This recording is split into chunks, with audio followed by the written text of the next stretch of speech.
Monsters coming down the hall. Spires cover all the walls. Serial killer is on the line. Wants to know if you have the time. Aliens are landing soon. This will mean certain doom. A chainsaw sputters and comes alive. Blood and death are close behind. One thing you can be certain of, the zombies just can't get enough. Just one more bite is all they want. The ghosts downstairs are on the hunt. The Shade Chronicles are keeping score. That's what all the writing's for. They record their stories one by one so you don't miss all the fun. Welcome to the Shade Chronicles, an anthology-style podcast featuring short works of fiction and serial prose, specifically with a sci-fi and horror flavor. Your hosts for the podcast are Derek Leftridge and Lawrence Trokey. Hi, this is Derek Leftridge. Hi, this is Lawrence Trokey, and thank you for spending your time with us. Let's get started with our first story. The Shade Chronicles are keeping score. That's what all the writing's for. They record their stories one by one so you don't miss all the fun.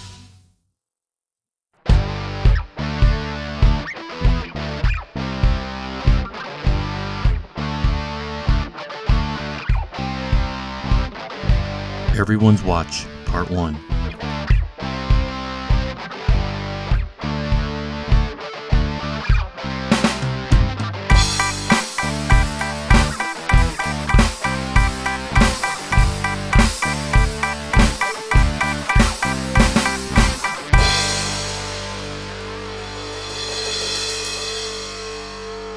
Jay begins to wake up from a distant knocking sound, and as he begins to focus, he can sense he is lying down. Jay rubs his eyes, leans to his right side, and realizes he is not in bed, but on a couch.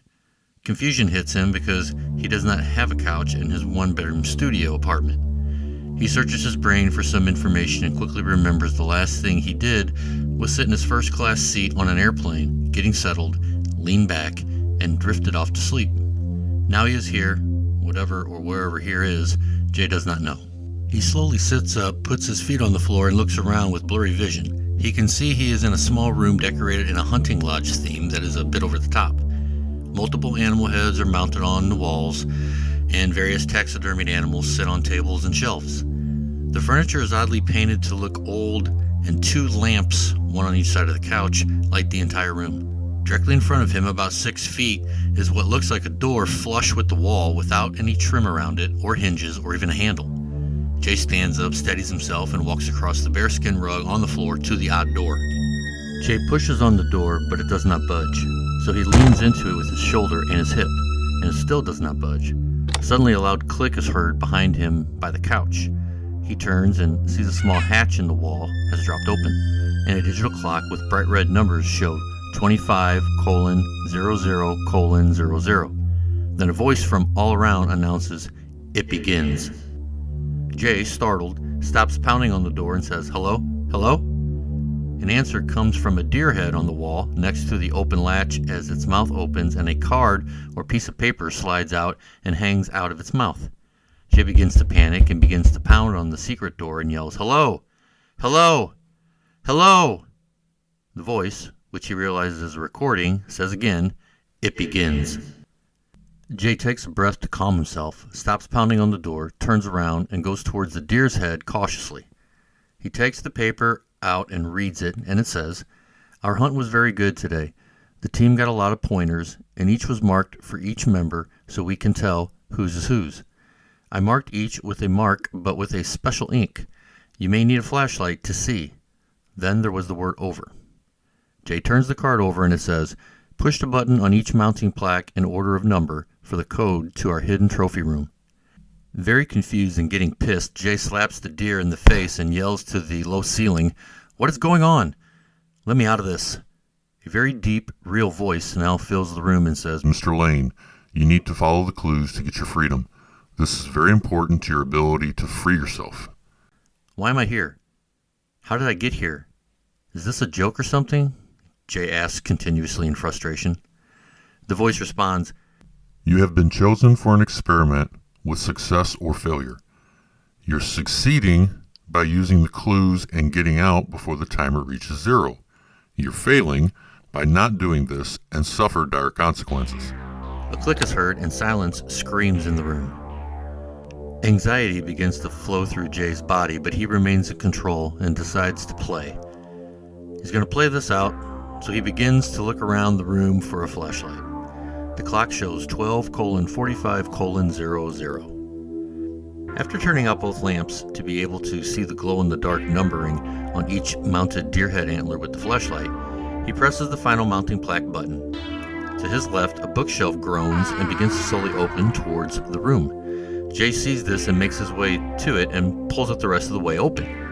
On the other side is another room that is decorated in an old 1950s laboratory theme with test tubes, beakers, old computers, a few rotary phones, and very white and bright. One of the computer screens is blinking and begins to type a message that reads, "The hunting lodge is a cover for a scientific experiment and you are part of it. On the evening of your hunt, there was a full moon.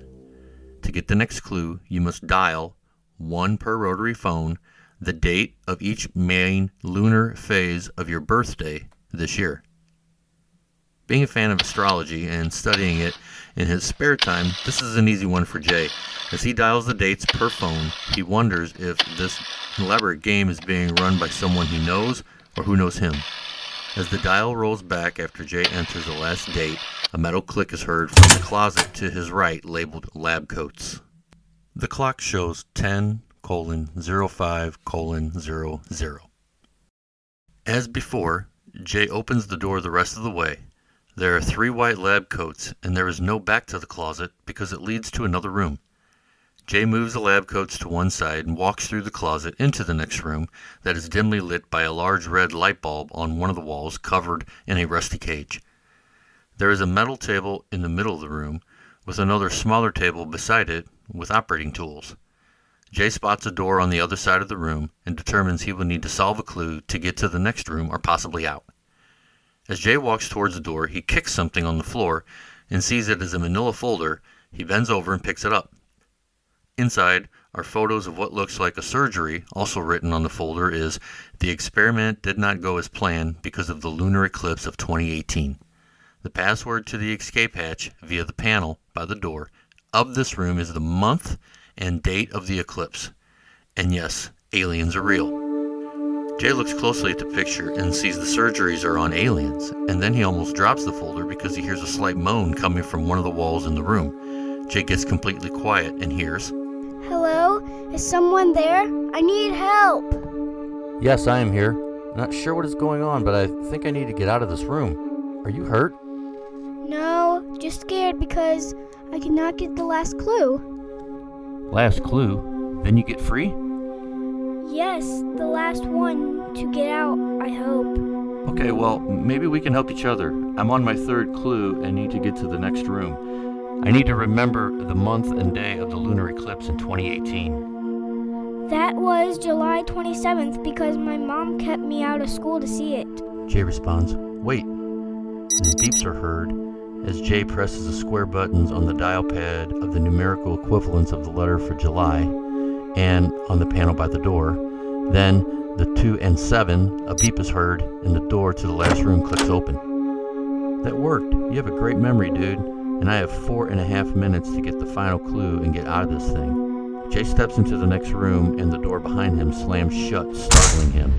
The room is dark, but then a small light from the ceiling turns on, and it is over a chair with a small figure sitting in it facing away from Jay. The figure speaks, and it's the boy's voice, and he says, "Hi, thanks for playing with me." Jay says, "What?" The boy stands up, the door opens in front of him, and a bright, blinding light enters the room. As Jay, paralyzed, shields his eyes, he notices the boy run from the chair and into the light. The door shuts behind the boy, and the room is swallowed up in total blackness. The countdown clock in the first room reaches 0:00:00, and a loud buzzer goes off, causing Jay to jerk from being startled. Filling the room is the deep voice again, and it announces, You have completed the first half of the experiment. Now you will have 24 hours to complete part 2. Please step out of your room. A section of the wall begins to open and Jay hurries through it, steps out, and sees that he is standing on what seems to be clouds, and they go on forever in each direction. There are other rooms, like the one he was in, that are in rows going about 100 feet in front of him and stop at the base of an enormous watchtower. Then that recorded voice you heard earlier announces, "It begins." To be continued next time on the Shade Chronicles podcast.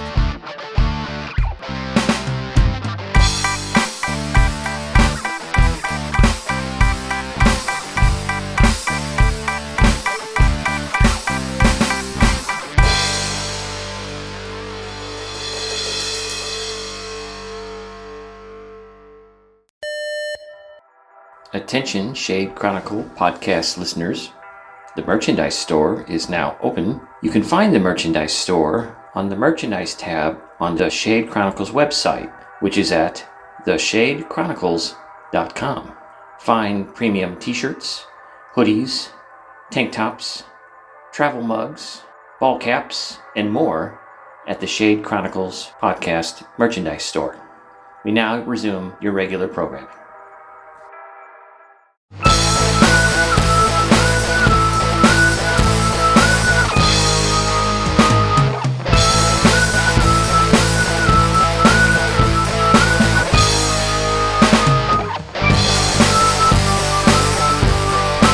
Vampire Town by Lawrence Trokey.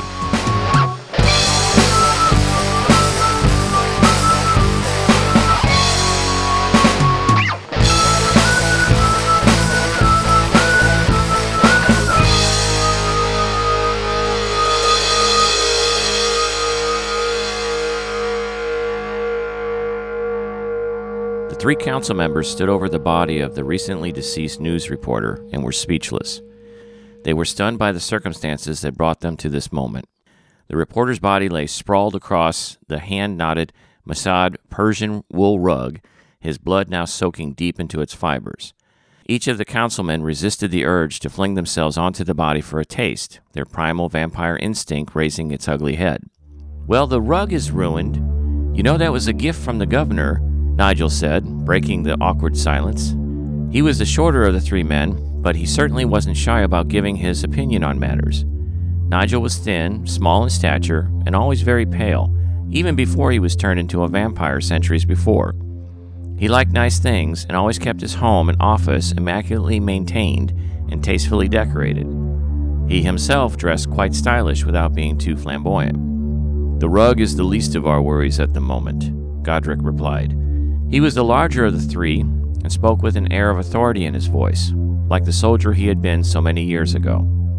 He was always a very serious man, and a bit of a buzzkill, which Nigel would tell you after a few glasses of Merlot. He is the main architect of the town and the structure of their society. He is the one that convinced the Coven to leave their home in Eastern Europe and immigrate to the New World, as it was known back then.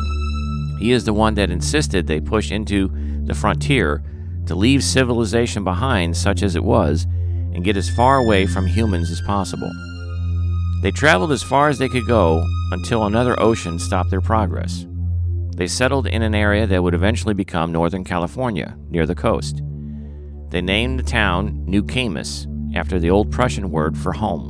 Before too long, though, Godric had to come up with a plan when the hordes of humans filling the region from the gold rush in the 1850s started settling all over the place. He said they would shed their vampire ways and assimilate into the human world. They would keep their distance enough to hide their secret and still be separated from the world around them. But from the outside, they would look and act like everyone else. They filed their fangs and developed ways of dealing with the sunlight, of which California seemed to have an endless supply. A super high SPF sunscreen was the breakthrough they needed to pull off Godric's scheme, and once they developed that, they were all set. The last stroke of brilliance in Godric's plan was to elevate the property values and overall cost of living for the area, which further helped to isolate the Coven from the outside world. Having centuries to invest in various business ventures allowed the Coven to grow their wealth considerably. But because of their desirable location and beautiful scenery, the town still saw its fair share of tourists, which they welcomed as long as their guests could afford the high prices. Luxurious wineries, bed and breakfasts, high-end clothing and furniture stores, an elite and very exclusive country club, along with seaside rental beach homes, became the Coven's main focus. Business was booming, and the Coven was quite safe. Now, all of it was teetering on the edge of destruction because of this fucking reporter. He was doing research on a documentary being made by a famous filmmaker known for such projects. The filmmaker was working on a new project about American Halloween lore and was following a thread from an ancient Native American legend about a vampire-like creature that was said to hunt for victims in the region. Further confirmation came from Hispanic traditions from early settlers in the area about the vampiros and their feeding on settlers and animals. This inspired the filmmaker to send a researcher to the area to get more information. True, the Coven did hunt some after settling there, and yes, local Native American tribes and settlers from Mexico provided a plentiful source of food. But early on, Godric knew this kind of activity would raise alarm in the locals and cause the same problems which forced them to leave their home in Europe. He instead began raising sheep and harvesting their blood as a substitute for human blood. They were accustomed to drinking animal blood when there was no other food available, but it did take a little getting used to. Years later, the Coven developed herbal remedies and chemical means by which to further satisfy their nutritional needs and keep their bloodlust in check. Still, they made an impression on the locals way back then, and now they had to deal with the consequences of their legend. Alexander remained quiet up to this point when he burst out, "How could you do this, Nigel? You have destroyed us all, you fool." Nigel looked offended and turned away from Alexander. Godric put his hand on Alexander's arm. "This is not time for blame or panic. Nigel did what he thought he needed to do to protect the Coven. The reporter was getting close to the truth, too close. We need to determine how we will deal with this and continue protecting the Coven." Alexander put his face in his hands. He was a handsome man, and his looks did not betray his age, which was 449 years old. He barely looked 40 years old, for that matter. He was fit and dark-skinned, since his ancestry was African. He, too, was quite a snappy dresser, although his look skewed to a more athletic style than Nigel's elegant air. He spoke with a slight West African accent that he still retained all these years later. "Well, how do we explain what happened to this man? Someone will inquire after him before too long." Alexander was now starting to focus on the problem at hand. "We could haul him off to the countryside and say a bear attacked him," Nigel offered. Certainly the wounds the reporter had could be interpreted as a bear attack, considering Nigel ripped his throat out. The reporter had been interviewing Nigel in his office when it happened. He surprised Nigel with a photo of an image he took of a symbol on the wall of a cave that Native Americans had used as a hunting lodge many years ago. The symbol matched some others found in the journals of Spanish settlers who wrote about creatures that preyed on them at night. Unfortunately for the reporter, that particular symbol was also on display over the mantel of the fireplace in Nigel's spacious office.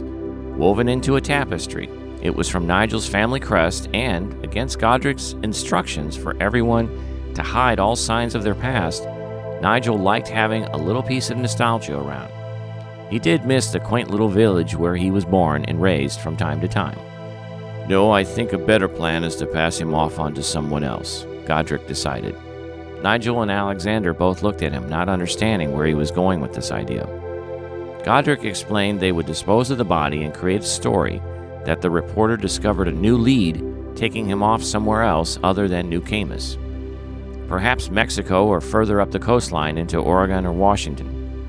That meant one of them would have to go there and plant clues so anyone investigating the reporter's whereabouts would be drawn away from their town.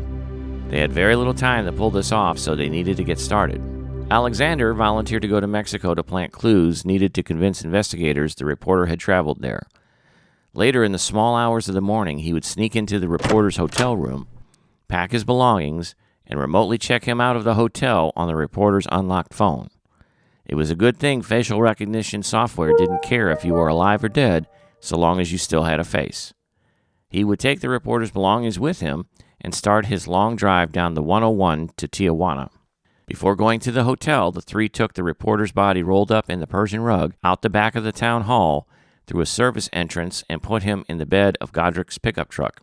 Being a man of simple needs, Godric tended to live less luxuriously than his fellow councilmen.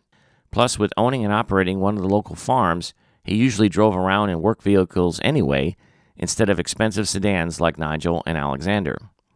They took the body to a large work shed on the property of the farm. It was already getting pretty late, so no one was around. In the shed, they dismembered the body and gave some of it to Alexander to plant somewhere in Mexico to help substantiate their claims about the reporter leaving their town. The rest would be buried in a remote part of Godric's property. Alexander would need to find a way to smuggle the body parts across the border. Driving across the border meant he would likely have his vehicle searched. He could walk across, but keeping the body parts on ice meant using a cooler, which would probably get searched. He decided he'd have to do an illegal crossing to keep from being stopped. Plus, there would be no record of him in Mexico to raise any questions about his reasons for going there. After they saw Alexander off on his quest, the morning came quickly for Nigel and Godric, who had just cleaned up from disposing the rest of the reporter's body. Although their endurance and strength were supernaturally enhanced, they were quite exhausted from stress and the hard work of covering their tracks. They parted ways as the sun was coming up, with Godric going to the shelter of his secret lair at the farm, while Nigel was headed back to his spacious Cape Cod-inspired country house just down the road.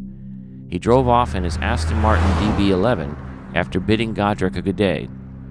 When he was almost home, he took a call from his assistant, who said someone from a film production company called and would like to set up an appointment with him and the rest of the town council regarding a documentary project.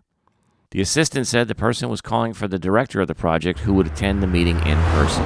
Nigel slammed on his brakes, causing his car to skid on the blacktop. He whipped the car into a U-turn and raced back to Godric's farm. He called Godric ahead of his arrival. When Godric answered, he blurted out, "We've got a problem. That goddamn director is coming to town and he wants to meet with us."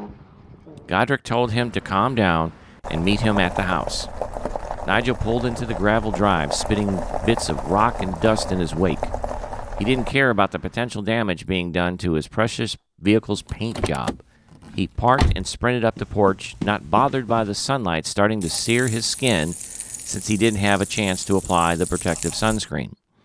He burst through the door without knocking and met Godric, who was holding a cup of coffee for him. He brushed past him and went straight to the bar, where he poured and then downed 3 fingers of bourbon. "You don't need to worry, Nigel. We have the situation under control," Godric assured him. After another round of bourbon, Nigel turned and snorted. "You're so fucking sure of yourself, aren't you? What am I supposed to tell this director? Should I even meet with him at all? Christ, why is this happening?" Setting the coffee cup down on a nearby table, Godric approached Nigel and placed his hands on his shoulders, facing him.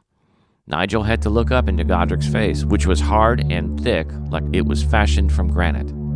His eyes were steel blue and could stare into your soul if he wished. Nigel looked into his eyes and went silent, waiting for Godric to speak. "We will meet with him together. I will handle it. Alexander should be back in another day, so signs of the reporter's trip in Mexico will be planted soon. This will draw them away from us as we had planned. You only need to calm yourself and trust me." With that, Godric sent Nigel away to set the appointment with the director, while he waited to hear an update from Alexander. Alexander made it to the border in record time. It was getting late in the afternoon, and he parked in an inconspicuous area in the shadows near a mini-mart. After locking his vehicle, he put on the backpack the reporter used for his clothing and personal items. He carried a small igloo cooler with the parts of the reporter on ice and the backpack as he walked around the area near the border wall. He was looking for someone who might know a thing or two about crossing the border without raising alarm. It took him only a few minutes to find a promising subject. He approached some young men on a corner who sat on souped-up bicycles with ridiculously tall handlebars as they sat around joking and insulting each other. He smiled when he approached, and they just stared back. "Hello, I wonder if any of you can help me get over the border without being detected by the authorities. I am willing to pay quite generously for your help." Alexander didn't have time to waste, so he got right to it. The men started laughing, and one of them asked, "How much you got, Holmes?" Alexander stiffened his posture. He was starting to sweat through his application of sunscreen, and he could feel his skin underneath beginning to burn. This annoyed him, but not as much as not getting the young men's full and unadulterated cooperation. I am prepared to pay $2,000 to anyone who can help me get across the border undetected. He thought that might get their attention. And it did, only not in the way that he hoped.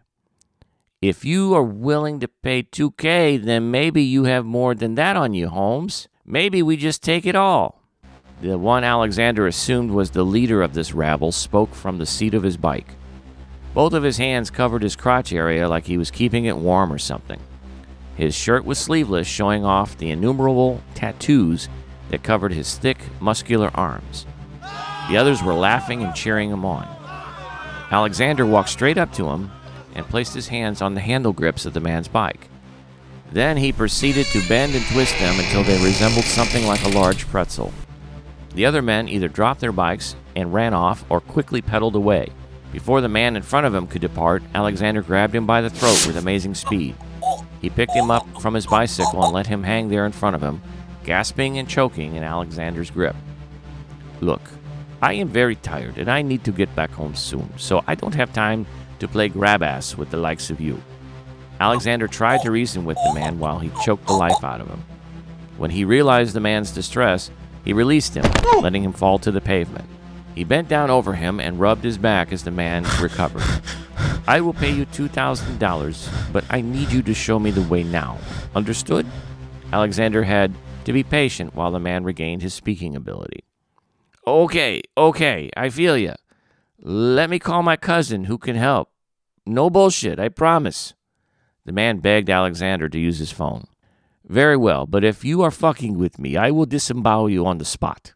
Alexander smiled again to reassure the man. After a few hours, Alexander checked in with Godric.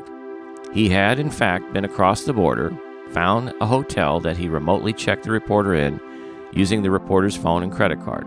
He then snuck into the hotel and got into the room where he deposited the reporter's belongings. He staged the room just like he staged the homes of many of his real estate clients back home. When he was done, the room looked like the reporter had been there for days. To give the authorities cause for concern, he used some of the blood they harvested from the reporter and lightly splattered and dripped it around the room. He then randomly placed pieces of the reporter, a finger here, a toe there, around the room to make the police believe the reporter was the victim of a horrible crime. This was certainly the case, but now they would believe the act happened in Mexico and not in Nigel's office. Then he made his way back across the border and was now in the car driving up the 101 back home. Godric told him about the director contacting Nigel, and he almost drove off the road. Again, Godric had to calm his friend down and tell him he was handling the situation personally, which made Alexander feel better.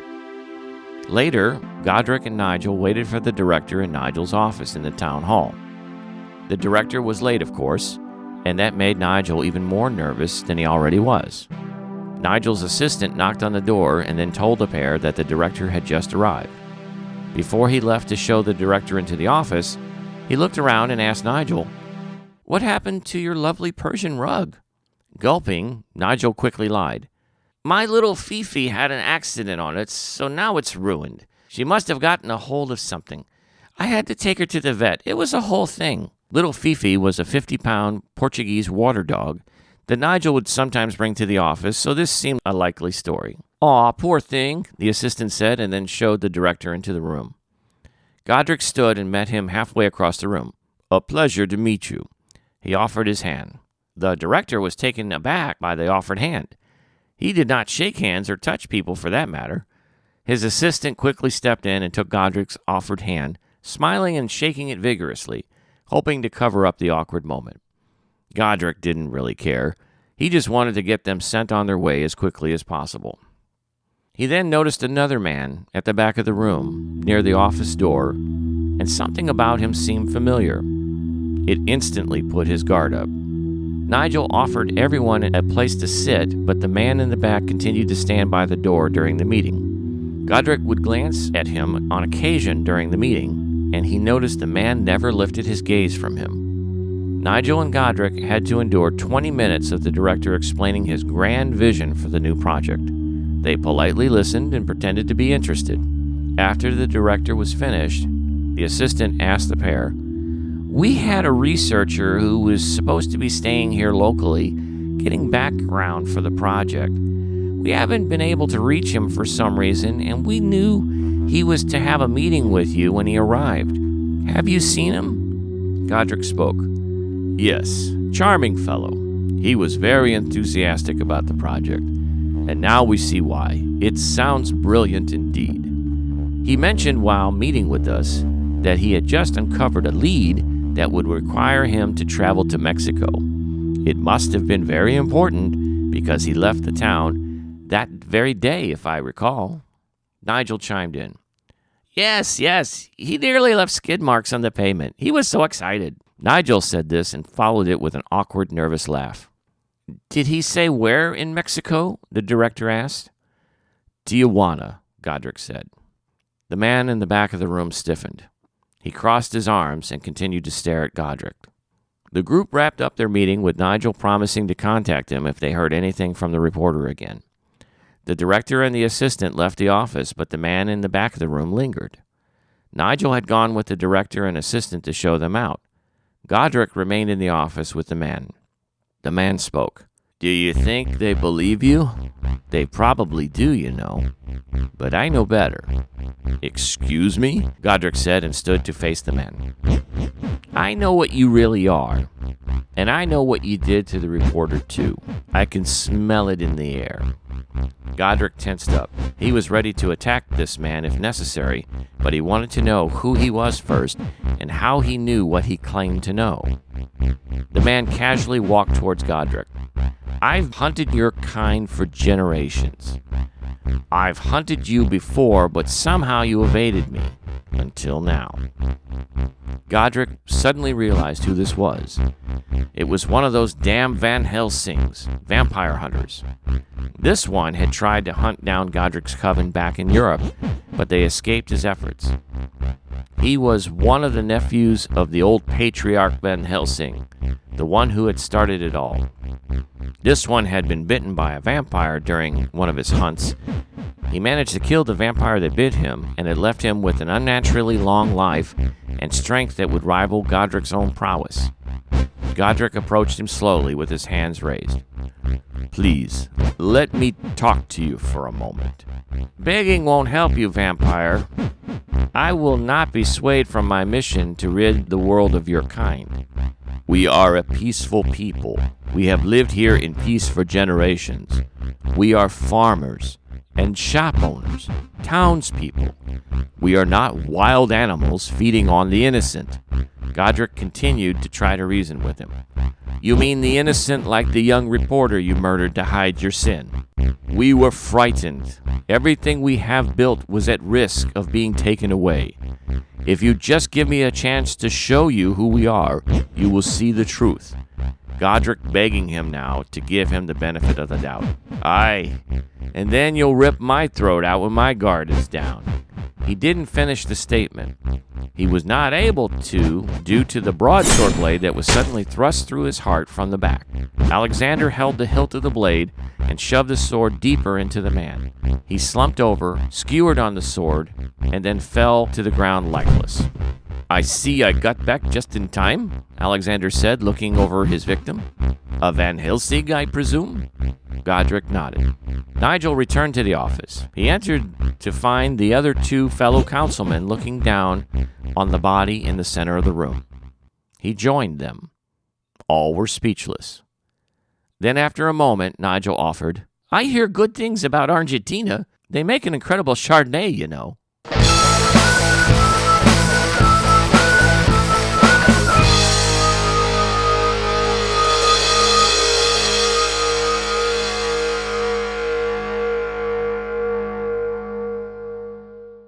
Well, thanks for checking those stories out this week. We're going to talk about them now and get an idea of what was behind the creation of these stories. And we're going to start first with Everybody's Watch Part 1. So now we've got another, I believe it's a two-parter, and we'll find out a little bit more on the next episode. But right now we've got the setup, and there's a lot of things going on with this person who was on a plane and now he's not. Now he's in an escape room, but is it an escape room or is it something more sinister? So Derek, this is your story. Everybody's Watch Part 1. Why don't you go ahead and tell us about your inspiration for it? All of the above. Now, as far as the story. It is related to escape rooms, which are things that I do on a yearly basis with some family members.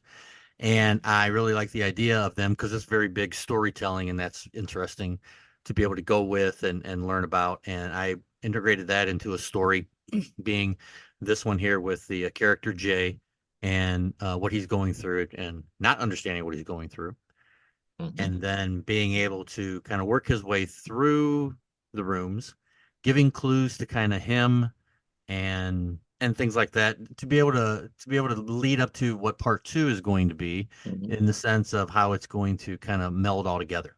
Now it seems a lot of the clues are really in his wheelhouse. That this is stuff that he's very familiar with or has an interest in it anyway, and it seems to be working out for him.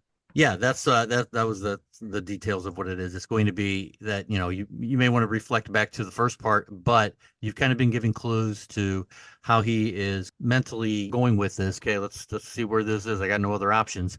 Right. But then again, he got there, as you can feel, not on his own volition. So he's going to want to figure out what's going on, and that is something that's going to come to a head in the second and final part. Right. Right. And when we get to the point where he starts to get a better sense of what's going on, well, then we've got this mysterious character that at first he thought was in a similar situation as him, but actually could be the one who's in charge of the whole thing. And so now he's trying to figure out who that is. And then you get to kind of the big reveal of where he's at the end. And he's not in Kansas anymore, is he? Correct. Yes, the figure is in this case, we'll call him a little boy. So that is the voice of the character. However, the character may or may not be a little boy, maybe Right. a little boy. However, it is one that's kind of got a sci-fi feel slash, we do sci-fi horror quite a bit, Yeah. but it is something that's going to be an interesting relation to something we all know in part two. Yeah. And it does have a little bit of a, like you said, I'm kind of thinking at the end, Yeah. he walks out and he sees this tower and the clouds and everything. Mhm. I've kind of got a little bit of a phantasm kind of feel. You know what I mean? That Yeah. if you remember that movie What an odd Phantasm, movie. Yeah. Yeah. yeah, I mean, so it's definitely horror, but Yeah. then there's some weird fantasy, mystic stuff happening in it as well. And I just remember the last part. I'm sorry, I'm taking a Right divergent ahead. here on this thing. I just remember the last part of the movie where the hero or whatever is standing in his room. He's looking at a full length mirror. He turns around and it's that old man in Yeah. there, and the thing goes, "Boy," and Yeah. then it shatters and all this kind of stuff happens. Anyway, back to your story. Uh, Well, just to let you know, if anybody watched Phantasm, especially the first one, if not first and second one, right. I took years off of eating banana pudding. Continue. There you go. For sure. For sure. So hopefully we're not going to have any tragic or what am I trying to say? Any No, no, no floating balls with spikes coming out of them to go right. after anybody in this story. No, this is not. Traumatizing events in your Nope. story that'll turn us off of our favorite foods or favorite things. No, sir, it will not. Excellent. Excellent. So more to come in the next part of Everybody's Watch. Correct. We'll talk about the next story, which is Vampire Town. I'll let you start us off with that, Derek. Okay. I just want to say that it's another good little, I think it's more of comedy, and it's very, very whimsical at times, even though it's very serious and very dark. Yeah. I do like the mixture of it all. I do like the story in general, and Mhm. the going back and forth between Godric, if I said that correctly, Yes. and Nigel. You Right. develop these characters really well, and Thank you. they do have. It does remind me of growing up with you, and the things we liked, and the things we thought were funny, and the things we thought were cool, and the things we didn't like. So all these things is just coming to the head here, and it was really good. So, what is kind of an inspiration for this story? Yeah. So the inspiration, I'm not entirely certain where this came from. I told you before, I've said this before, I'm not really a horror story person, or at least I don't see myself as someone who really enjoys watching a lot of horror. I mean, I get it. Well, we just talked about watching Phantasm, which I thought was amazing, you know? So there are aspects of horror, especially when it starts to cross the borders into a little bit of sci-fi, a little bit of fantasy, that kind of thing. For this one, I remember being inspired by various vampire movies that I've seen. Probably the big one, it's the one where the vampire moves in next door to the kid, and the kid is like a teenager, obviously. He's typical horror movie fodder, right? He's a teenager. This guy moves in next door. He ends up being a vampire, and the We're not kid talking about realizes, Salem's Lot, are we? no, no, no. This Okay, was okay, this was kind of a comedy. I mean, or at least it okay. had comedic elements in it. I can see it. I And can't remember the name. and the old actor that was in it was amazing as the vampire hunter.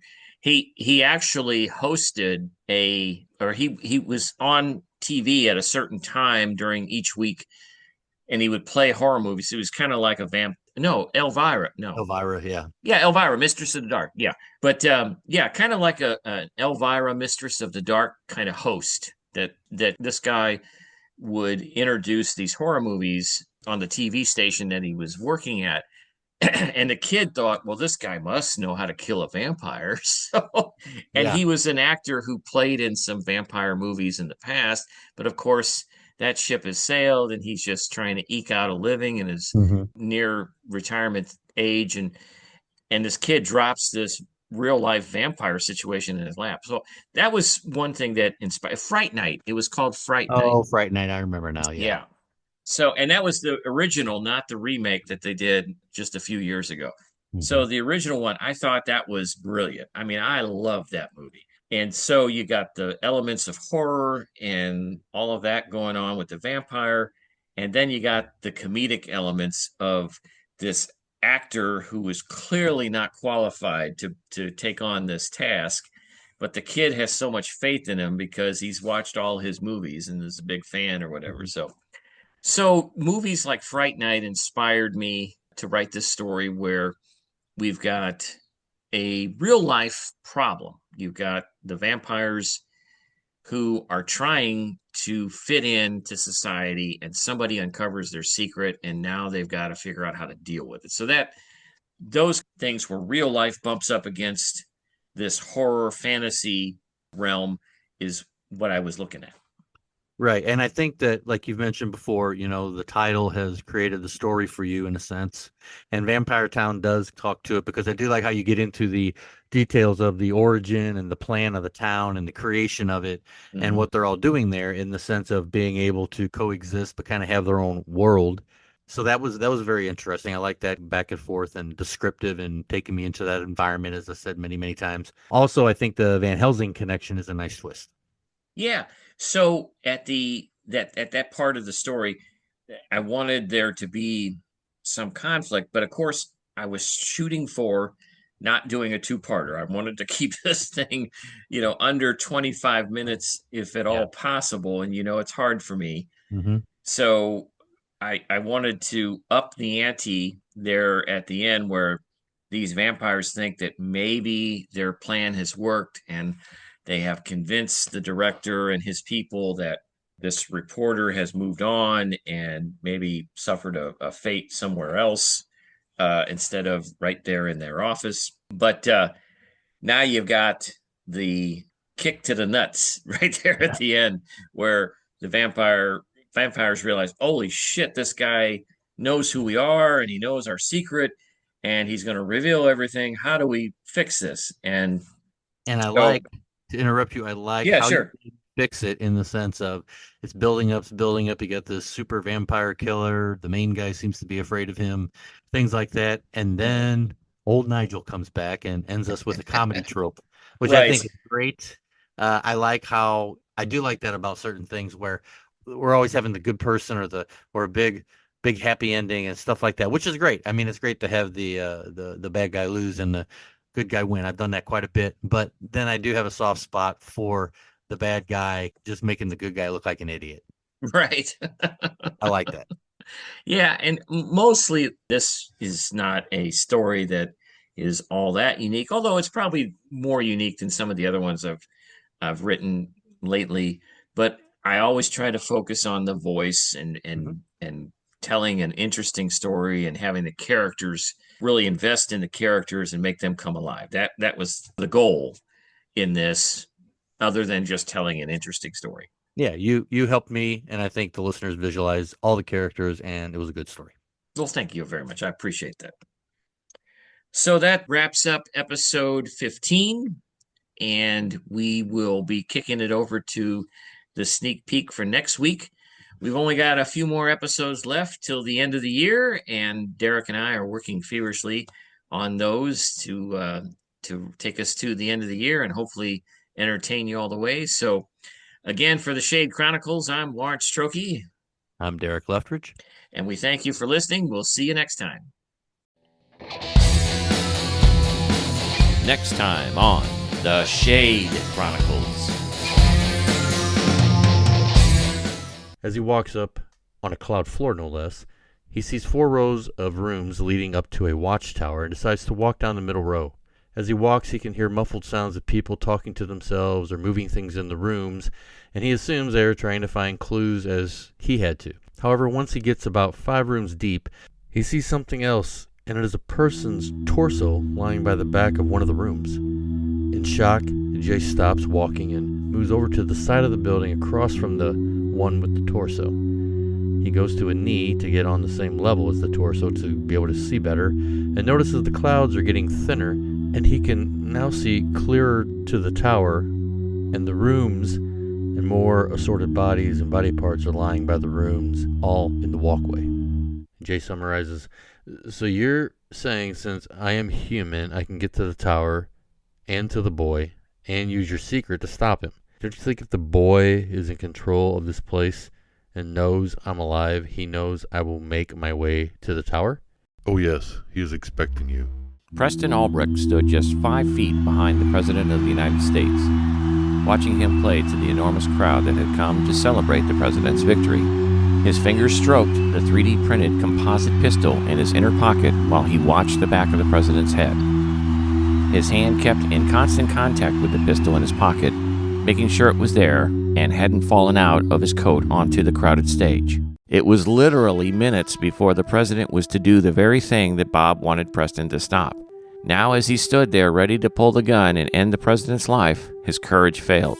The Marine Band finished their performance, and the President approached the podium, clapping and preparing to introduce the House of Representatives chaplain. He started to tell an off-color story about the chaplain, sure to embarrass the man, when gunshots rang out. Thanks again for listening to the Shade Chronicles. For comments or inquiries, you can contact us at shadechron@gmail.com. That's SHADECHRON@gmail.com. Visit us on Facebook, Twitter, and Instagram. You can also get more information at theshadechronicles.com. The Shade Chronicles podcast is the creative property of Derek Leftridge and Lawrence Trokey. Stories in this podcast were the sole creation of Derek Leftridge and Lawrence Trokey, respectively. Any attempt to replay for broadcast or distribution portions of any episode of the Shade Chronicles without the prior written consent from the creators and or significant compensation is strictly prohibited. Shame on you for even thinking about it in the first place. Thanks again for listening. Tune in next time for another episode of the Shade Chronicles.